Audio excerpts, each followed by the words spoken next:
How periodic do you think? How often do you think should be done? For me, with my experience in the industry, every year. So we should review our national living wage or the minimum wage? National living wage. Well, we should have both. National minimum wage is for the teenagers, the fresher, and the national living wage is for others from 25 upwards. The living wage affects everybody.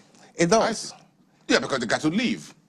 But the circumstances that surround both are different. Yes, so I agree, yeah. Yes, to that extent. But if we're going to review the national living wage every year, yeah, whose job would that be? The Minister of Labour and Productivity? No. Well, there should be a commission under the Ministry of Labour and Productivity. It's a commission being set up who looks into all these indices, who looks into the economy, the inflationary situation of the country, exchange rate, and all those sort of things, cost of living and all that.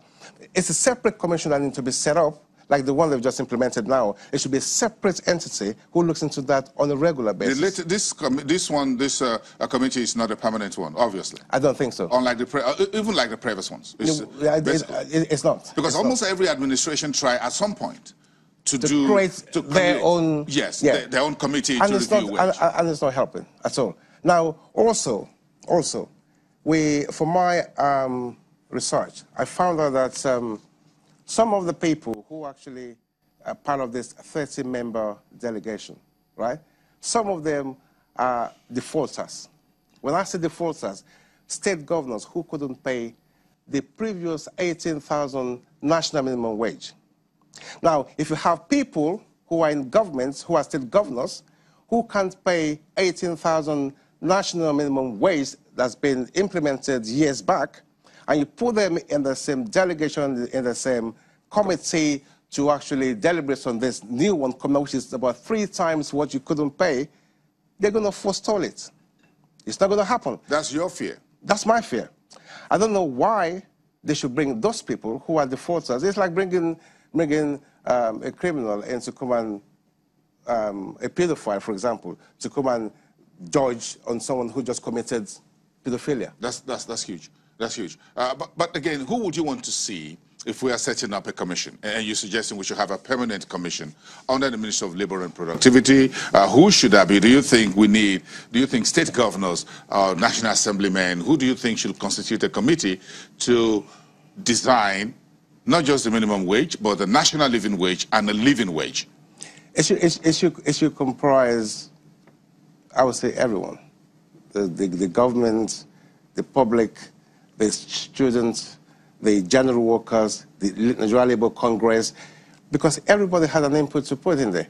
Industrialists, captain of industries, and so on and so forth. If you don't bring all these people together, it's a very, very delicate issue, if I must say. Now, there are merits and demerits of all this issue. You can't just come up now and say, okay, we all agree to pay 56,000, for example, as a national living wage, if we use it that way. Now, the consequences might be great. I know if you increase salaries, national minimum wage, it will increase, it will eradicate poverty or reduce poverty. It will make some people to gain employment and so on and so forth. But the demerit outweighs the merits. Now, if you don't calculate the economic indices of how you arrive at this figure you're going to be paying out, then it will affect a lot of things. If I'm an employer and you tell me that we should pay, for example, 96,000 per month, right? How do you justify that? What I'm going to do is, if I can't pay that, I'm going to lay some people off. It's going to deprive me from employing further, right? Now, that's one. 2, it's going to deprive the country of Nigerian goods in comparison with other countries' goods, right? It's going to deter investors. For example, foreign investors will run away from countries where they have high wage level, and so on and so forth. So we're going to have to look into it and think of how do we come out of this figure. Let's look at the industry clearly. Bring a lot of people, bring public opinion into it, and say if we arrive at this figure, it will not, everything has merits and demerits, but it would not affect us drastically the way it is going now. So my advice to them is bring everybody on board. So you don't think it's not just about setting a figure? It's not.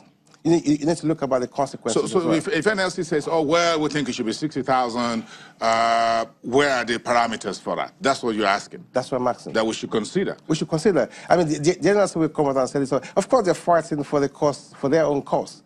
But again, the government has to bring out their policy that and tell them, look, we can't do this, this is what we can do. And they have to agree on the table and say, right, this is what we're going to come up with, and these are the indices. So you think if whatever we're going to decide as minimum wage will have impact on the jobs market? It will be. The job market, we should be careful about price inflation as well. Oh, yeah. The moment the salary goes up, the moment 18,000 becomes 56,000.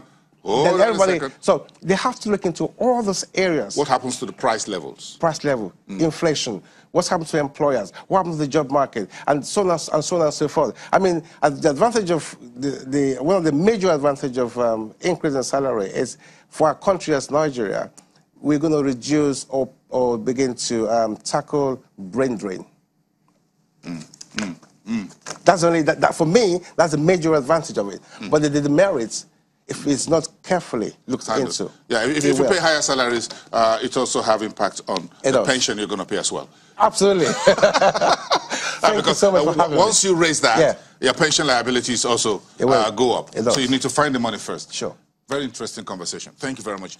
It's good to see you in the new year. Thank you very much. We haven't had the handshake. Thanks for having me. Thank you. Michael, management consultant on the nexus between wages and what you call the Nigeria's job market.